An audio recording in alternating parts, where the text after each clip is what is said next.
தமிழகம் முழுவதும் புதிதாக 100 அமுதம் அங்காடிகள் திறக்க நடவடிக்கை எடுக்கப்படும் என்று உணவுப் பொருள் வழங்கல் துறை அதிகாரிகள் தெரிவித்துள்ளனர்.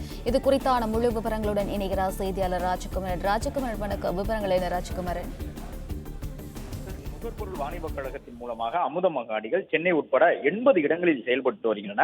அமுதம் அங்காடிகளை பொறுத்தவரை டிபார்ட்மெண்டல் ஸ்டோர் என்று சொல்லப்படக்கூடிய மளிகை பொருள் கடைகளில் விற்கப்படும் அனைத்து பொருட்களும் அந்த அமுதம் அங்காடிகளிலும் விற்பனை செய்யப்படும்.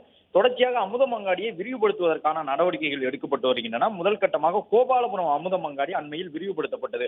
அதன்படி அமுதம் அங்காடியில் எந்த பொருட்கள் எல்லாம் அதிகம் விற்பனையாகின்றன என்று கணக்கெடுக்கப்பட்டு அந்த பொருட்கள் தட்டுப்பாடின்றி கிடைக்கக்கூடிய வகையில் கூடுதலாக இருப்பு வைக்கப்பட்டன.